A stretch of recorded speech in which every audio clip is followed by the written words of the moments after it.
ഏറ്റവും ആദ്യം തന്നെ എല്ലാവർക്കും ലോക നാടക ദിനത്തിൻ്റെ ആശംസകൾ.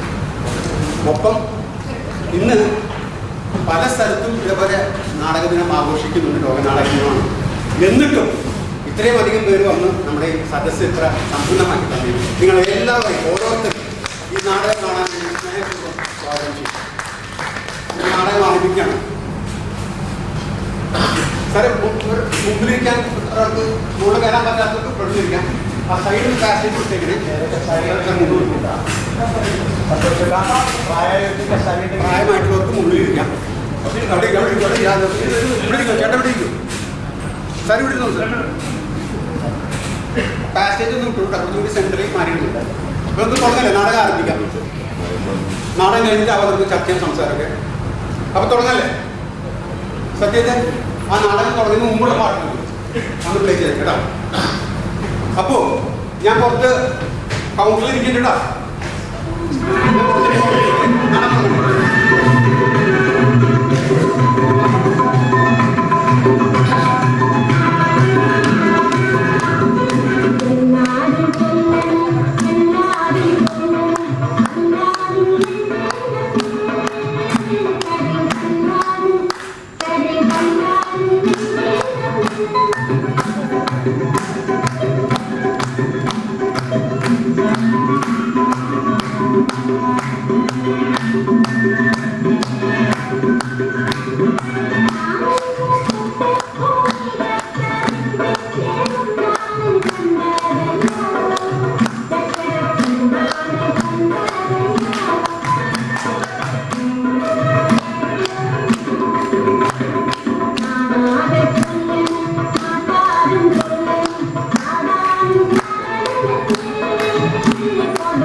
അറിയാണ്ട പറ്റിപ്പോയതാ, വേണിച്ചിട്ടല്ല.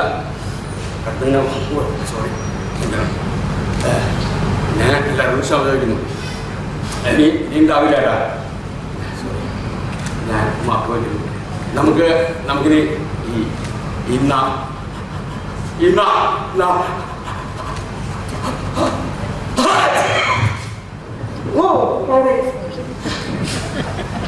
സാറേ മോത്തിക്കായ എന്താ വെച്ചാൽ സാറേ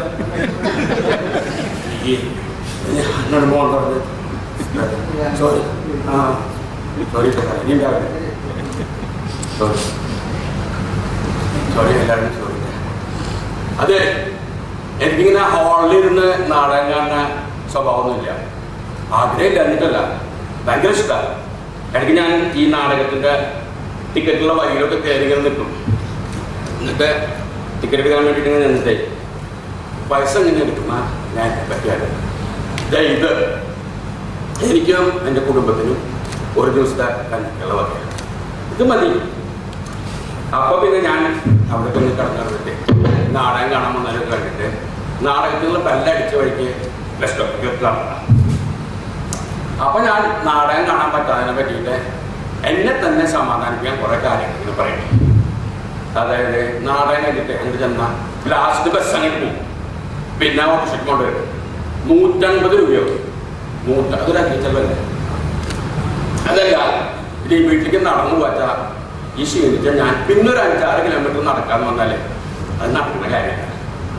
അത് മാത്രമല്ല, പകൽ മുഴുവൻ ഓടി നടന്ന് പണിയെടുത്ത് ആകെ വിശപ്പ് മുസ്ലിം ഞാൻ നാടകം കാണാൻ വന്ന ആൾക്കാരുടെ ഇടയിൽ ഇരുന്നാലേ അതൊരു ശരിയാവില്ല. ഈ തുമ്പിനെക്കാട്ടും വലിയ ശല്യവും. എനിക്കറിയാതെ എൻ്റെ വയപ്പിൻ്റെ മണം നന്നായിട്ട് അറിയാം. അതാണ് ഇവർക്ക് ഞാൻ ഇങ്ങനെ കറങ്ങി നടക്കുമ്പോഴേ കോട്ടടുത്ത് ഒരു സാധനം വേണത് കേട്ടു. അതെ, ടിക്കറ്റ് വെക്കാണ്ട് നടന്നതിലേ കണ്ടാൽ അവർ അത് എളുപ്പം മുമ്പിലിരിക്കും. പിന്നെ അവരുടെ വിശപ്പിനായിട്ട് നമുക്ക് അടിക്കേണ്ടി വരുന്നത്. അവരുടെ വിശപ്പിനായിട്ട് അതൊന്നല്ലാത്ത ശരിക്കുള്ള കാര്യം. നമുക്ക് ചുറ്റുള്ള ഈ തുറന്ന ഇതാണ് ഒരു വലിയ വേദിയല്ല. ഞാനും നിങ്ങൾ ഈ വലിയ വേദി വേഷം കെട്ടി ആടാൻ വന്നവർ. നമ്മൾ ഓരോരുത്തരും ഓരോ നാടകമാണ്. അങ്ങനെ ഒരു വലിയ നാടകം, ഒരിക്കലും അവസാനിക്കാത്ത നാടകം, അങ്ങനെ ഒരിക്കലും കട്ടൻ താഴാത്ത ഈ നാടകം ദിവസവും കാണുന്ന ഞാനൊക്കെ പിന്നെ എന്തിനാ ടിക്കറ്റ് എടുത്തിട്ട് വേറെ നാടകം കണ്ടേ അല്ലേ? ഇങ്ങനെ എന്നെ തന്നെ സമാധാനിപ്പിക്കാൻ ഞാൻ കുറെ കാര്യങ്ങൾ പറയും. പക്ഷെ ഇന്നുണ്ടല്ലോ, ഇന്ന് ഞാൻ നാടകം കാണാൻ പണിക്ക് പോകാതെ വിശക്കാതെ ഈ അരക്കിത്തെ ചുരുപ്പ് കെട്ടി വന്നതാണ്. പക്ഷെ എനിക്ക് മനസ്സിലായി, ഈ തുമ്മല് കാരണം എനിക്ക് നാടകം കാണാം. അപ്പൊ ആൾക്കാർ ചോദിക്കാറുണ്ട്, ഡോക്ടറെ കണ്ടുകൂടെ? ഡോക്ടറെ കണ്ടു, രണ്ടല്ല 3 ഡോക്ടർമാരെ കണ്ടു. ജില്ലാ ആശുപത്രിയിൽ ഡോക്ടറെ കണ്ടു, പിന്നെ മെഡിക്കൽ കോളേജിൽ ഡോക്ടറെ കണ്ടു. അപ്പൊ ഒരാൾ പറഞ്ഞേ, പ്രൈവറ്റ് ഡോക്ടർമാരെ കണ്ടു. അവരാണ് കറക്റ്റായിട്ട് പറയാം. പ്രൈവറ്റ് ഡോക്ടറെ കണ്ടു, ആളിനെ അധികം സംസാരിച്ചിട്ടില്ല. ചറപ്പറാന്ന് കുറെ മരുന്ന് ഇല്ലാത്ത കാശ് കൊടുത്ത് പൈസ അല്ല ഈ മരുന്നൊക്കെ വാങ്ങി. എന്നിട്ട് മാറിയാവും. മാറിയപ്പോൾ ഞങ്ങൾ പോകും. ശരിക്കും പറഞ്ഞാലേ ഈ സർക്കാർ ഓഫീസിലെ ഡോക്ടർ പറഞ്ഞത് കറക്റ്റ്. തുമ്മൽ എന്ന് പറഞ്ഞാൽ നമ്മുടെ ശരീരത്തിലേക്ക് ആവശ്യമില്ലാത്ത കാര്യങ്ങൾ കടന്നു വരുമ്പോൾ അതിനെ പുറന്തള്ളാൻ ശരീരം സ്വീകരിക്കുന്ന പ്രതിരോധ പ്രവർത്തനമാണ്. വേറെ പറഞ്ഞില്ലേ, നമ്മുടെ നാട്ടിൽ ഈ ആളുകൾ സമരം ചെയ്യില്ല. അപ്പോ നല്ല ഉച്ചത്തിൽ മുഷ്ടിയൊക്കെ ചുരുട്ടിയിട്ട് മുദ്രാവാക്യം വെക്കില്ലേ, ഇൻക്ലാബ് സിന്ദാബാദ്, ഇൻക്ലാബ് സിന്ദാബാദ്, സിന്ദാബാദ് സിന്ദാബാദ്, ഇൻക്ലാബ് സിന്ദാബാദ്. അതുപോലെ ശരീരത്തിന്റെ ഒരു പ്രതിഷേധ പ്രകടനമാണ് തുമ്മൽ. ഇതിന് ഡോക്ടർ പറഞ്ഞിട്ട ഇതിന് ഇതൊന്നുമില്ല. പക്ഷെ കൂടാതെ നോക്കണം. ഒരു കോമഡിയുള്ളോ ഈ തുമ്മൽ ഉണ്ടാക്കാൻ സാധ്യത, അതായത് കുഴപ്പമുണ്ടാകാനുള്ള സാധ്യതയുള്ള അവസ്ഥകളൊക്കെ നൈസായിട്ട് ഒഴിവാക്കാം. അങ്ങനെയൊക്കെ വലിയ കുഴപ്പമില്ലാണ്ട് ജീവിച്ചു പോകാം. കുഴപ്പമുണ്ടാകാനുള്ള അവസ്ഥകളൊക്കെ നൈസായിട്ട് ഒഴിവാക്കാം. എന്ന് രാവിലെ ഞാൻ വീട്ടിൽ നിന്ന് നാടൻ തുമ്മാടത്തെ എന്താ കാര്യം? ഒരു കാര്യമില്ല. എനിക്കറിയാം, എന്നെ പോലത്തെ ഒരാളുടെ പ്രാർത്ഥന ഒരു ദൈവത്തിൻ്റെയും കാര്യത്തില്ല. പിന്നെന്താ വെച്ചാ ചെറുപ്പം മുതലൊരു ശീലല്ലേ, വെറുതെ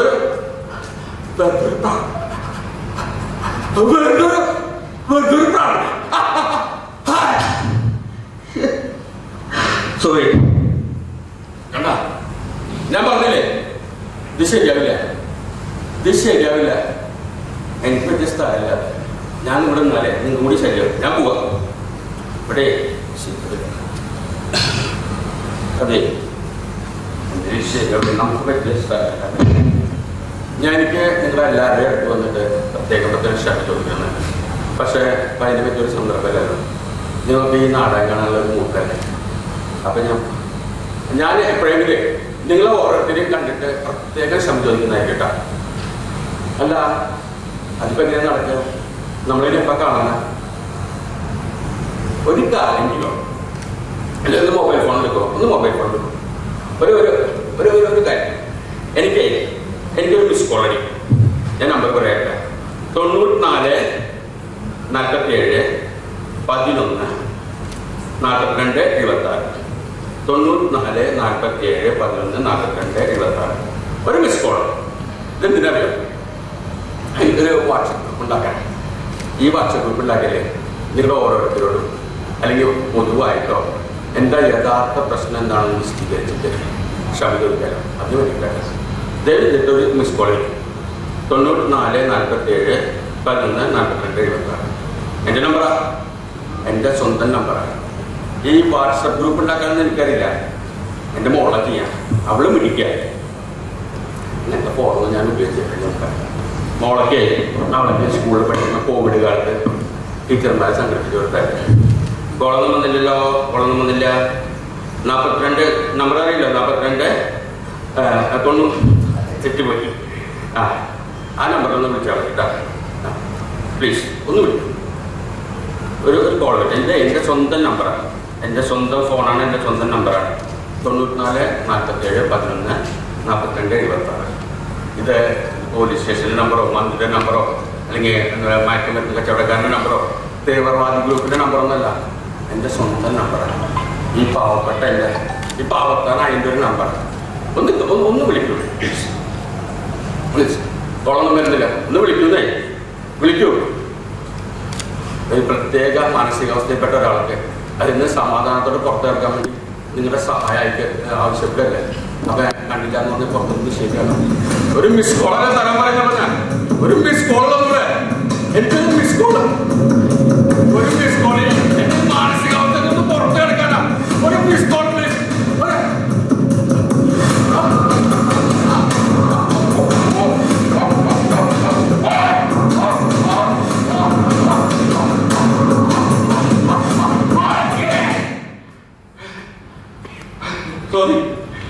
സോറി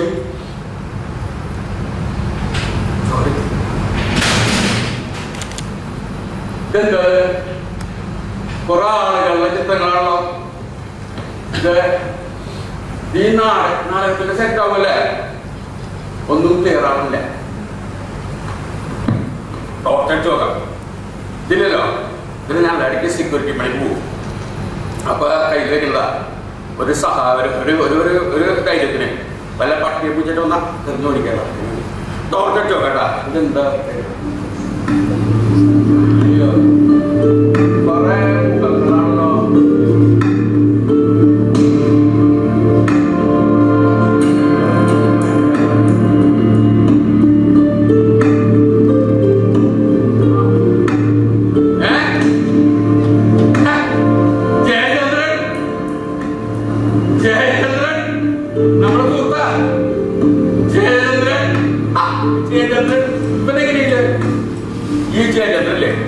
പഠിക്കുന്ന കാലത്ത് തന്നെ ഒരു പുലിയായിരുന്നു. പിന്നെ അതിനുശേഷം പിന്നെ ഇപ്പൊ അവൻ വേറൊരു ലെവലാണ്. ജയചന്ദ്രനെ കാണണമെങ്കിലേ നിങ്ങൾ ഈ പിള്ളേരെ മറ്റേ കുട്ടികളെ ചിത്രം പഠിക്കുന്ന ഫൈൻ ആർട്സ് കോളേജിലെ അവിടെ ചെന്നാൽ മതി. അവിടെ ചെന്നാൽ പലതരത്തിലുള്ള ജയചന്ദ്രന്മാരെ കാണാം. നിൽക്കുന്ന ജയചന്ദ്രൻ, ഇരിക്കുന്ന ജയചന്ദ്രൻ, ആനന്ദശൈലത്തിൽ കിടക്കുന്ന ജയചന്ദ്രൻ, പിന്നെ മണ്ണില് ജയചന്ദ്രൻ, മരത്തിന് ജയചന്ദ്രൻ, ഇരുമ്പില് ജയചന്ദ്രൻ, എന്തിന് കടലാസിൽ വരെ ജയചന്ദ്രൻ. എന്താ കാര്യം അറിയാം? ജയചന്ദ്രൻ അവിടുത്തെ ലൈവ് മോഡലാണ്.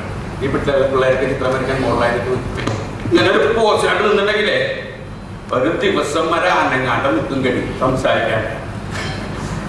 അത് കഴിഞ്ഞിട്ട് അക്കാദമിക്ക് വന്നാൽ നമുക്കവിടെ ജീവനുള്ള ജയചന്ദ്രനെ കാണാം. ഭയങ്കര ലക്ഷ്യമൊക്കെ താടികൾ. In postmodern literature, the line between reality and fiction is blurred, but the line between pretentious and genius is clear. എനിക്ക് പറയും. പിന്നെ അവനിടയ്ക്ക് ഭയങ്കര ചിന്തകന്മാരുടെയും എഴുത്തുകാരുടെയൊക്കെ പേരുകൾ പറയും. ഇറ്റാലിയോ കാൽവിനോ, കാഫ്കെ, കാമു, സാമുവൽ ബക്കറ്റ്, ഷെനെ, ഉണ്ടർഗ്രാസ്, ഇങ്ങനെ കുറെ പേരുകളൊക്കെ പറയും. ഈ പേരുകളൊക്കെ ഞാൻ ആയിരിക്കും അവൻ്റെ വായന ഭയങ്കര രസമാണ്. ഞാനിങ്ങനെ കേട്ടോണ്ടിരിക്കും. പിന്നെ അവൻ കവിത എഴുതും, ഇംഗ്ലീഷിൽ കവിത എഴുതും. അവൻ്റെ ഒരു കവിത കേട്ടാ ബാനിയൽ ട്രീ. ഞാനത് കുറച്ച് പഠിക്കാൻ ശ്രമിച്ചിട്ടുണ്ട്. ഓ ബാനിയൽ tree, guardian of the season, you stand forever. Your leaves whisper to the wind, your branches hugging the sky, your root deep and strong.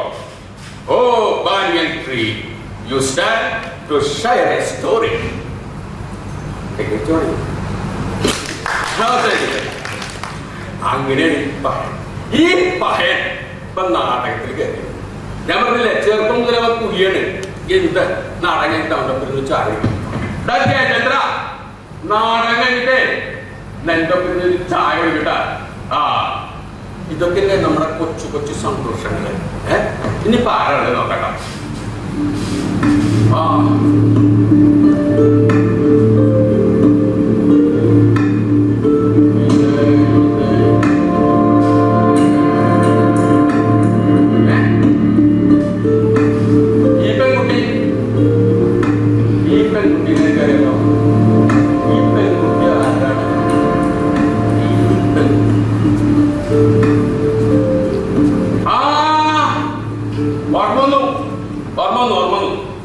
കുറച്ച് വർഷങ്ങൾക്ക് മുമ്പാ സർക്കാർ കൂട്ടാൻ ഉത്തരവിട്ട സ്കൂളിലെ ഹരികൃഷ്ണ മാസ്റ്റർ എന്നെ വിളിച്ചു.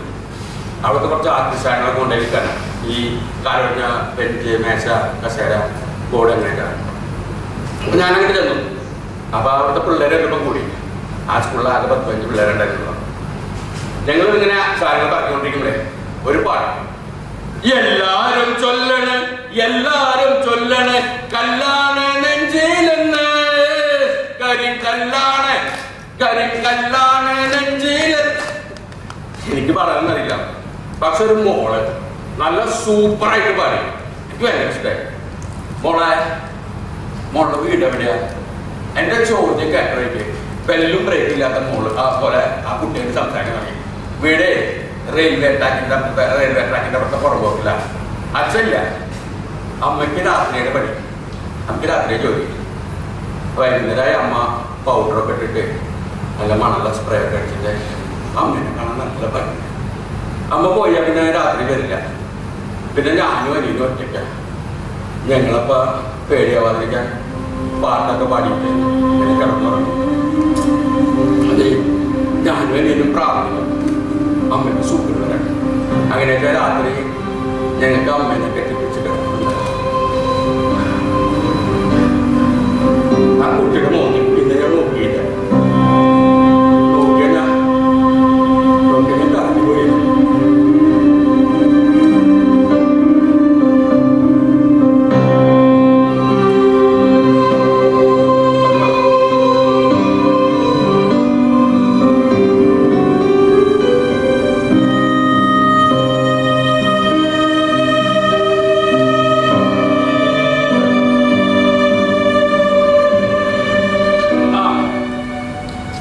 പിന്നെ ഞാൻ കുട്ടീനെ കണ്ടുകൂട്ടാ. കുറച്ച് കാലത്തിന് ശേഷം എനിക്ക് വലിയ വീടുകൾക്ക് അവിടുത്തെ മൃഗങ്ങൾക്കുള്ള വളർത്തുമൃഗങ്ങൾക്കുള്ള ഈ തീറ്റാൻ മരുന്നൊക്കെ കൊണ്ടു കൊടുക്കുന്ന ഒരു പടി കൂടി പലപ്പോഴുള്ളോ. അങ്ങനെ ചെന്നപ്പോൾ ഒരു വീട്ടിൽ ഈ കുട്ടി നിന്ന് മുറ്റടിച്ചു. അപ്പം എന്നെ കണ്ടപ്പോൾ എന്നെ മനസ്സിലായില്ല. അന്ന് സ്കൂളിൽ പാട്ട് പാടി. അന്ന് എൻ്റെ പാട്ട് ഇഷ്ടമായിരുന്നു നിങ്ങൾ പറഞ്ഞായിരുന്നു. ഞാനേ ഈ വീട്ടിൽ പഠിക്കുന്നില്ല.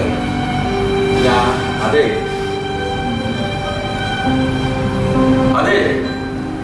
ഞാൻ പാട്ട് പാടുന്ന ഈ വീട്ടുകാരോട് പറയണ്ടാ. പറഞ്ഞ ചിലപ്പോ പണി. അതുകൊണ്ടാണ് നന്നായി പാട്ട് പാടുന്ന കുട്ടിയാ. അവളെ ഈ കുട്ടിനെ വിളിച്ചോ ഈ നാടകം കഴിപ്പിക്ക.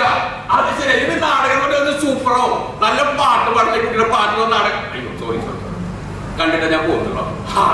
അത് ശരി, ഇനിയിപ്പോ ആരാ കാര്യങ്ങൾ നോക്കാം.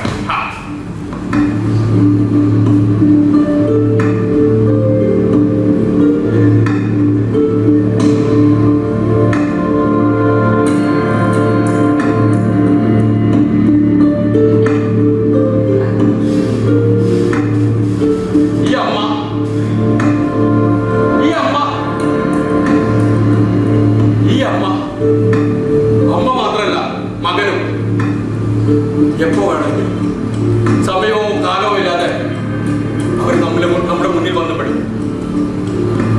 പക്ഷെ ഈ അമ്മയും മകനും മരിച്ചിട്ട് കുറച്ച് വർഷങ്ങളായല്ലോ. അവർക്കെന്താ ഈ നാടക സംഘമായിട്ട് ബന്ധം? ഈ അമ്മടി മോറ്റി കഥയായിരിക്കും ഈ നാടകം. ഈ അമ്മടി മോറ്റി കഥ എടുത്തിട്ടേ അതായിരിക്കും ഈ നാടകമാക്കിയിട്ടുണ്ടാവുക. അത് ശരി, അമ്മടി മോറ്റി കഥയുടെ നാടകം. അതാണ് കുറച്ച് എൻ്റെ ഈ അലഞ്ഞിരിക്കെ ഞാനൊരു ദിവസം ഒരു കാഴ്ച കാണാം. ഒരാള് വളരെ ഉയരത്തില് ഒരു ചിത്രം വരയ്ക്കാൻ ഈ അമ്മടി മകന് ഇങ്ങനെ പടിയൊക്കെ കെട്ടിയിട്ട് അയാൾ ഉയരത്തിൽ അതിൽ കയറി ചിത്രം വരയ്ക്കാം. അപ്പൊ ഞാൻ ചെന്ന് നോക്കി. ആ താഴെ നിൽക്കുന്ന ചേട്ടനോട് ചോദിച്ചു, ആരാ കളി? ചേട്ടൻ ഭയങ്കര കലാകാരനാണമ്മ. അവര് ജീവൻ തുടിക്കുന്ന ചിത്രങ്ങൾ വരയ്ക്കും. ബാബു എന്ന പേര്. പിന്നെയുള്ള ദിവസങ്ങളിൽ ഞാൻ സമയം ഉണ്ടാക്കിയിട്ട് അവിടെ ചെയ്യും ഈ ചിത്രം വരക്കാം. അയാൾ പറഞ്ഞത് ശരിയാ. ഓരോ ദിവസവും കഴിയുമ്പോൾ ചിത്രത്തിന് ജീവൻ ഇങ്ങനെ വെച്ചു മനസ്സിന്റെ താളം തെറ്റി വീട് വിട്ടിറങ്ങിയ മകന് പിന്നാലെ നഗരം മുഴുവൻ അറിഞ്ഞു തിരിയുന്ന അമ്മ. കടത്തിണ്ണയിൽ തന്നോളം പോകുന്ന മകനെ മടിയിൽ കിടന്ന് പാടി ഉറക്കാൻ ശ്രമിക്കുന്ന അമ്മ. നഗരത്തിലെ തിരക്കൊന്നും ഞാൻ അറിഞ്ഞില്ല. എനിക്ക് ചുറ്റും കറങ്ങിയിരുന്നത് അമ്മയായിരുന്നു. ലോകത്തിലെ എല്ലാ അമ്മമാരും ഇതുപോലെ അങ്ങനെ മക്കൾക്ക് വേണ്ടി ഓടി നടക്കുന്നവരാണ്.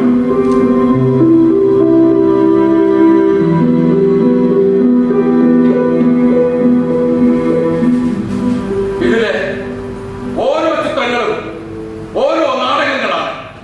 ഇതിലെ ഓരോ ചിത്രങ്ങളും ഓരോ നാടകങ്ങളാണ്. ഇതിലെ ഓരോ ചിത്രങ്ങളും ഓരോ നാടകങ്ങളാണ്. മന്ദം മുതലാളി മന്ദം മുതലാളി മന്ദം മുതലാളി ഞങ്ങളുടെ നാട്ടിലെ ആദ്യമായിട്ട് കാർ വാങ്ങിയ മുതലാതെ ഫിയറ്റ് കോമ്പസിറ്റൊന്നല്ല, ഇമ്പാല കാറ്. എത്രയും വന്ന വലിയ ഇമ്പാല കാറ്. മന്ദം മുതലാളി നാടകമായിട്ടുണ്ട്. മന്ദം മുതലാളി നാടകത്തിന്റെ പ്രൊഡ്യൂസറാവും. മന്ദം മുതലാളി എനിക്ക് എന്നെ പോലെ വേറെ ആൾക്കറിയാം. പ്രൊഡ്യൂസറാണാവില്ല. മീശണ്ട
ഒരു മനുഷ്യനാണെന്ന പരിഗണന പോലും തരാതെ അയാൾ എന്നെ ഇല്ലായ്മകളെ കുത്തി നോവിക്കുകയായിരുന്നു.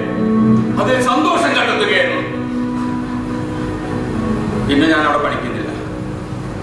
പക്ഷേ പിന്നീട് ഒരിക്കൽ എനിക്ക് മന്ദം മുതലാളിയെ കാണേണ്ടി വന്നു. മറ്റൊരു രൂപം. ഒരു ദിവസം ഉച്ചഭക്ഷണത്തിന് കയ്യിൽ പൈസ ഒന്നും ഇല്ലാതിരുന്ന ദിവസം കോളേജിലെ കുട്ടികൾ സൗജന്യമായി നൽകുന്ന പൊതിച്ചോറിന് വേണ്ടിയുള്ള വരിയിൽ ഞാനും കയറി. എൻ്റെ ഒരു 5-6 ആളുകളുടെ മുന്നിൽ ഉയരത്തിലുള്ള ഒരു രൂപം കണ്ട്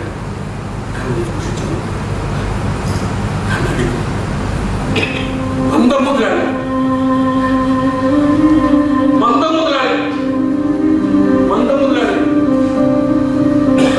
മന്ദം മുതലാളി ഞാനും ഒരേ വരിയിൽ അഗതികൾക്കുള്ള സൗജന്യ പൊതിച്ചോറ് വാങ്ങാൻ. മന്ദം മുതലാളിയെ ഞാനും ഒരേ വരിയിൽ അഗതികൾക്കുള്ള സൗജന്യ പൊതിച്ചോറിനായി. മനുഷ്യന്റെ ഓരോ അവസ്ഥകളെ ജീവിതത്തിൽ നിന്ന് ഒളിച്ചോടാൻ വഴികളില്ല. ജീവിതം ജീവിച്ചു തന്നെ തീർക്കണം. ജീവിതം ജീവിച്ചു തന്നെ തീർക്കണം. ഒരിക്കലും കത്തൻ വീഴാത്ത ഈ വലിയ അരങ്ങിലെ നടന്മാരല്ലേ നമ്മൾ?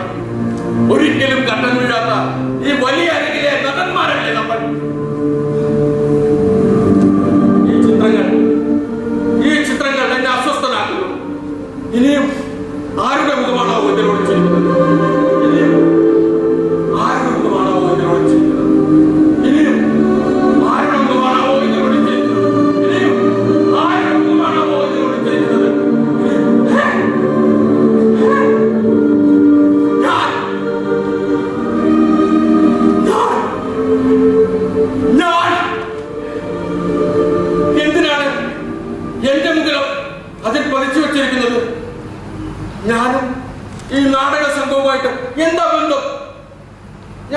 നാടകം കാണാൻ വന്ന ഒരാളല്ല. എന്നെ എന്തിനാ വെറുതെ അതിലേക്ക് വലിച്ചെടുത്തത്? അല്ലെങ്കിൽ തന്നെ എന്റെ കഥയ്ക്ക് എന്താ എത്ര പ്രാധാന്യം? ഞാനൊരു സാധാരണക്കാരൻ, വെറും സാധാരണക്കാരൻ. ഭാര്യ, 2 കുട്ടികൾ. ഭാര്യയ്ക്ക് വീടിനടുത്തുള്ള ഒരു അംഗൻവാടി ചെറിയൊരു ജോലി എന്ന് പറയാൻ പറ്റില്ല. സർക്കാരിന്റെ കണക്കിൽ അത് സേവനമാണ്. എന്തെങ്കിലും കിട്ടിയാൽ കിട്ടും. മക്കൾ 2 പേരും നന്നായി പഠിക്കും. അതാണ് ഒരു ആശ്വാസം. പിന്നെ ആരെങ്കിലും എന്നെ ഏതെങ്കിലും പണിക്ക് വിളിച്ചാൽ അറിയില്ല എന്ന് ഞാൻ പറയാറില്ല. ചെയ്ത് അങ്ങോട്ട് പഠിക്കും. ജീവിതത്തിന്റെ രണ്ടറ്റവും കൂട്ടിമുട്ടിക്കാൻ വാരിൽ തീപിടിച്ച കുരങ്ങിനെ പോലെ ഈ നഗരത്തിൽ ഓടി നടന്ന് പണിയെടുക്കുന്ന ഒരു ഗൃഹനാഥനാണ് ഞാൻ. ചിലപ്പോൾ പ്രശ്നങ്ങൾ പെരുകി എന്റെ തലയിൽ കൂടുകൂട്ടുമ്പോൾ പാഞ്ഞു വരുന്ന ചൂളം വിരിച്ച് പാഞ്ഞു വരുന്ന തീവണ്ടിക്ക് നേരെ ഓടിപ്പോയി കെട്ടിപ്പെടാമെന്ന് ഞാൻ ആലോചിക്കാറുണ്ട്. ലിഫ്റ്റിൽ കയറി പല നിരകൾ കിട്ടിയിട്ട് കെട്ടിടത്തിന്റെ മുകളിലെത്തി താഴേക്ക് നോക്കുമ്പോൾ പൂക്കളം പോലെ ചിതറിക്കിടക്കുന്ന എന്നെ കാണാറുണ്ട് ഞാൻ. പടർന്ന് പന്തലിച്ച ഒരു മരം കാണുമ്പോൾ അതിലെ പക്ഷികൾക്കും കൂടുകൂട്ടിയ കിളികൾക്കുമിടയിൽ ബലമുള്ള ഒരു കൊമ്പിൽ ഒരു കരിയില പോലെ നാടുന്ന എന്നെ കാണാറുണ്ട് ഞാൻ. മതി, എനിക്കിനി എന്നിൽ നിന്നും ഓടി ഒളിക്കാൻ സാധിക്കില്ല. മതി, എനിക്കിനി എന്നിൽ നിന്നും ഓടി ഒളിക്കാൻ സാധിക്കില്ല.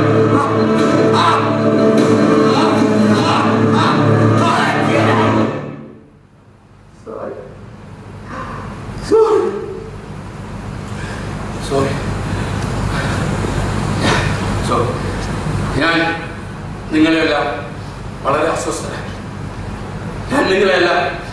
അസ്വസ്ഥരായി. നമുക്കിനി കുറച്ച് റിലാക്സ് ചെയ്യാം. എല്ലാവരും ഞാൻ പറഞ്ഞതുപോലെ ഒന്ന് ചെയ്യും പ്ലീസ്. എല്ലാവരും ഒന്ന് നിവർന്നിരിക്കും. കണ്ണടച്ച് മൂക്കിലൂടെ സാവധാനത്തിൽ ശ്വാസം വിടുക. എന്നിട്ട് വായുവിലൂടെ സാവധാനത്തിൽ ശ്വാസം വിടുക. സാവധാനത്തിൽ ഉള്ളിലേക്ക്, സാവധാനത്തിൽ സാവധാനത്തിൽ ഉള്ളിലേക്ക്, സാവധാനത്തിൽ. ഒന്നിനെ കുറിച്ചും ചിന്തിക്കേണ്ട, ചുറ്റുപാടുകളെ കുറിച്ച് ചിന്തിക്കേണ്ട. സ്വസ്ഥമായി സന്തോഷം, നിങ്ങളുടെ മാത്രം സന്തോഷത്തെക്കുറിച്ച് ചിന്തിക്കുക. ഉള്ളിലേക്ക്,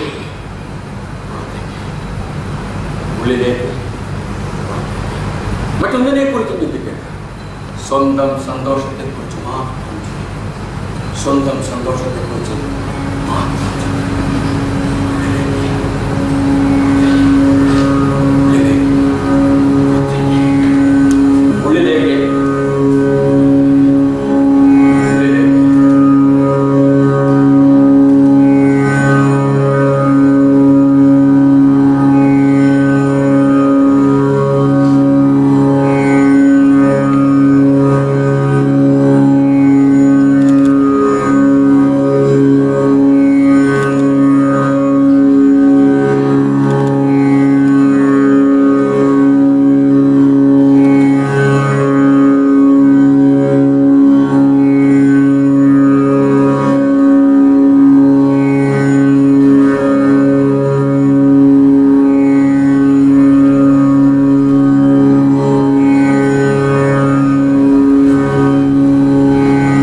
ക്ഷമിക്കണം സുഹൃത്തുക്കളെ, നാടകം തുടങ്ങുന്നതിന് മുമ്പ് ഇതൊരു വൃത്തികെട്ട മനുഷ്യനാണ്. അയാളെ കാണിച്ചാൽ ചില അഭിപ്രായങ്ങളാണ്. ക്ഷമിക്കണം, മാപ്പാക്കണം. നമുക്ക് എന്തായാലും നാടകം തുടങ്ങുന്നു. ഇനി അധികം താമസമൊന്നുമില്ല, നാടകം തുടങ്ങുന്നു. ഓക്കെ, സത്യം ആ പാട്ടിട്ട് പോകാം. നാടകത്തിന് മുമ്പ് പാട്ടിട്ട് പോകാം. അപ്പം നാടകം തുടങ്ങുന്നുണ്ടോ? പ്ലീസ്. ഓക്കെ.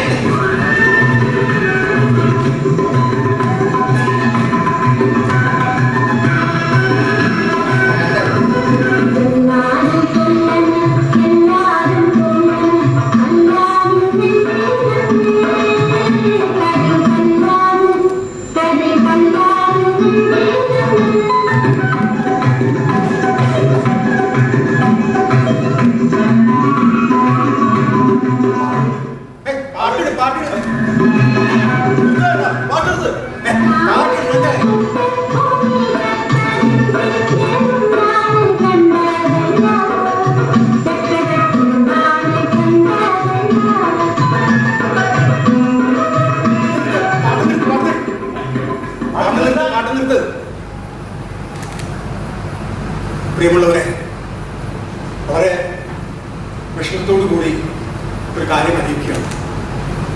ഇത്രയും നേരം നിങ്ങളുടെ മുമ്പിൽ ഇവിടെ ഉണ്ടായിരുന്ന നമ്മുടെ പ്രിയപ്പെട്ട സഹോദരൻ ഇവിടെ കുഴഞ്ഞു വീണല്ലോ. അദ്ദേഹത്തെ പുറത്തേക്ക് കൊണ്ടുപോയി. ആ മാന്യദേഹം, ആ നല്ല മനുഷ്യൻ അല്പനേരം നിര്യാതനായി. ആ ദുഃഖവാർത്ത വേദനയോട് കൂടി അറിയിക്കുക. ഭാഗ്യവാനാണ് മനുഷ്യൻ, ഭാഗ്യം ചെയ്യും. ഈ അരങ്ങിൽ വീണ് മരിക്കുക എന്ന് പറയുന്നത് ഓരോ കലാകാരനും ആഗ്രഹിക്കുന്നതാണ്. പക്ഷെ ഇന്നിപ്പോ ഇവിടെ അരങ്ങിൽ വീണ് മരിച്ചത് ഒരു പ്രേക്ഷകൻ. ഭാഗ്യം ചെയ്തു. നല്ല മനുഷ്യൻ, മാന്യതയാണ് അദ്ദേഹം. അതും ലോകനാടക ദിനം. ക്ഷമിക്കണം, ഇന്ന് ഈ നാടകം കൂടെ കളിക്കാൻ പറ്റുമെന്ന് തോന്നുന്നില്ല. നമുക്കൊരു കാര്യം, നിങ്ങളെല്ലാവരും അറിയിച്ചുകൊണ്ട് തന്നെ ഇനിയൊരു ദിവസം ഈ നാടകം കാണാൻ നമുക്ക് നമ്മൾ വിട്ടു പിരിഞ്ഞു പോയ മാന്യനായ ആ പുണ്യ ആത്മാവിൻ്റെ ശാന്തിക്ക് വേണ്ടി നമുക്കൊന്ന് ഒരു നിമിഷം എല്ലാവരും എഴുന്നേറ്റ് നിന്ന് ദയവ് ചെയ്ത് എല്ലാവരും എഴുന്നേറ്റ് ഒന്ന് കണ്ണടച്ചിട്ട് ഒരു നിമിഷം ആ മാന്യൻ്റെ ആത്മാവിന് ശാന്തി കിട്ടാൻ വേണ്ടി നമുക്കൊന്ന് പ്രാർത്ഥിക്കാം.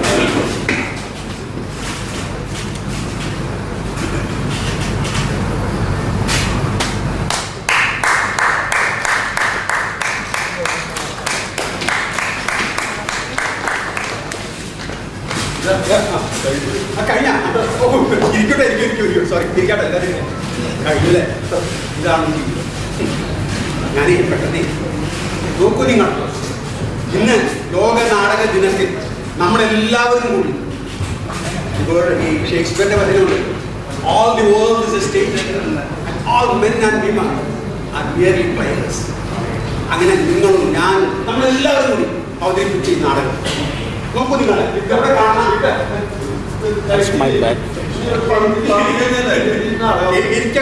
നാടകത്തിന് ആവേശം കൊണ്ടൊന്നും തന്നില്ല. നാടകത്തിനെ പോയി എന്തായാലും നമ്മളെല്ലാവരും കൂടി അവതരിപ്പിച്ച നാടകം ഇവിടെ അവസാനിപ്പിക്കുകയാണ്. ഈ നാടകത്തിന്റെ രചനയും സംവിധാനവും ചെയ്ത പ്രിയപ്പെട്ട ഗണേഷ് മാഷെ ഞാൻ വളരെ ആദരവോടുകൂടി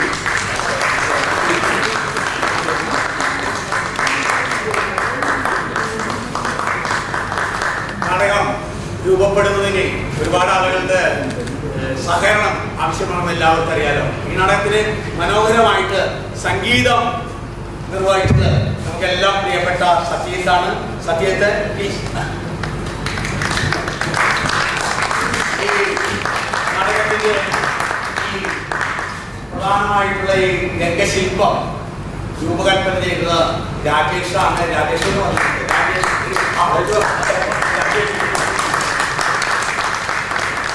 ഈ നാടകത്തിന് സഹസംവിധായകനായിട്ടും മേക്കപ്പ് മാനായിട്ടും എല്ലാ ദിവസവും റിഹേഴ്സലിനൊപ്പം ഉണ്ടായിരുന്ന ആളാണ് പ്രിയപ്പെട്ട കലാകാരൻ.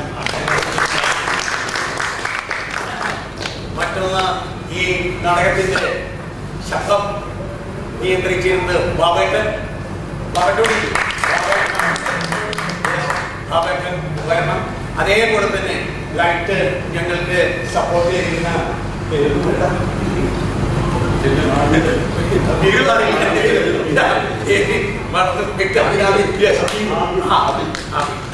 അതുപോലെ തന്നെ ഞങ്ങൾക്ക് ഈ കോസ്റ്റ്യൂം ടൈറ്റ് ചെയ്യാനുള്ളത് പ്രൈമാറ്റിനാണ്. പ്രൈമാറ്റോടി ഉണ്ടോ എല്ലാവരും നമ്മുടെ എല്ലാ ഫോക്കിൻ്റെ അടക്കം കോസ്റ്റ്യൂം പണികളൊക്കെ ചെയ്ത പ്രൈമാറ്റ പരാമർശമുണ്ടായിരുന്നു. യെസ്, അപ്പോൾ പ്രൈമാറ്റ ഇല്ല. ഈ നാടകത്തിൽ മറ്റ് സഹകാരികളായിട്ട് ഞങ്ങളോടൊപ്പം നിന്ന ഇനി വെള്ളം കുടിച്ച് കട്ടക്കെട്ടിലടക്കം വെള്ളം കുടിച്ച് എല്ലാ പരിപാടികളും ഞങ്ങളുടെ സാരഥി ഈ വർഗീസ് മഷ്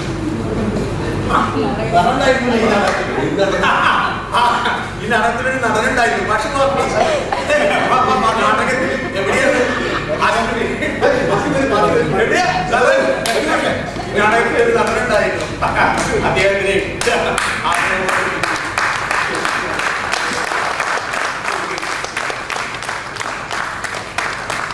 നാടകം കാണാൻ എത്തിച്ചേർന്ന എല്ലാവർക്കും നന്ദി.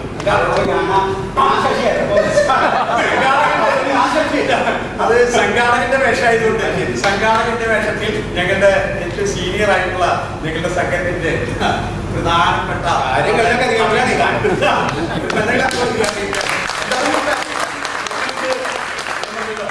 ഈ നാടകത്തിന്റെ പരിശീലനത്തിന് വേണ്ടി എല്ലാ സൗകര്യങ്ങളും ഒരുക്കി തന്ന ഞങ്ങളോടൊപ്പം വരും. പ്ലീസ് ഇതാ ഒരു ഡോക്യുമെന്റേഷൻ ചെയ്യാനുള്ളത് മനസ്സിലേക്കും. ഈ ലോക നാടക ദിനം നാടകക്കാരെ സംബന്ധിച്ചിടത്തോളം ഞങ്ങൾക്ക് ഏറ്റവും സന്തോഷകരമായിട്ടുള്ള ദിവസമാണ്.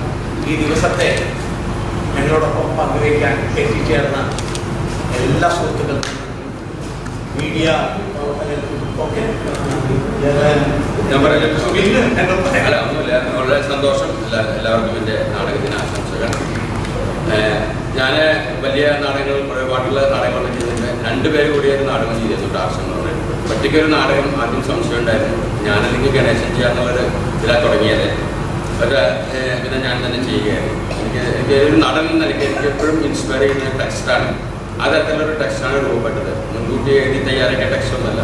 അവിടെ തന്നെ ഗണേശൻ വന്ന് ഡിസ്കസ് ചെയ്തിട്ടൊക്കെ വന്ന് ഒരു ഡെവലപ്പ് ചെയ്തൊരു ടെക്സ്റ്റാണ്. പക്ഷേ ആ നാടകത്തിലേക്ക് എന്നെ വലിച്ച് അടുപ്പിക്കാനും തള്ളിക്കൊണ്ടുപോകാനും ടെക്സ്റ്റ് തന്നെ വളരെയധികം സഹായിച്ചിട്ടുണ്ട്. അപ്പോൾ ഗണേശന് നന്ദി പറയുന്നു. പിന്നെ ഉണ്ടായിരുന്ന 2 പേരാണ് ഫ്രാൻസിസ് സംവിധായകരാണ്. പിന്നെ ഹബീബ് ഖാനും പിന്നെ ഞങ്ങൾ ഈ നാടകത്തിൻ്റെ റിഹേഴ്സൽ ആദ്യം മുതലേ ചെയ്തത് വയലാർ സാറിൻ്റെ വീട്ടിലായിരുന്നു. അപ്പോൾ വയലാർ സാറിൻ്റെ ഒരു സാന്നിധ്യം, അദൃശ്യ സാന്നിധ്യം എന്ന് പറയുന്നത് സാന്നിധ്യം തന്നെ ഞങ്ങൾക്ക് എപ്പോഴും അനുഭവപ്പെട്ടു. ഞങ്ങളെപ്പോഴും ഒരുപാട് അവിടെ വന്നിരിക്കുകയും ഡിസ്കസ് ചെയ്ത് വയലാർ സാറുള്ള കാലത്തൊക്കെ ഇതേതൊരു സ്ഥലമാണ്.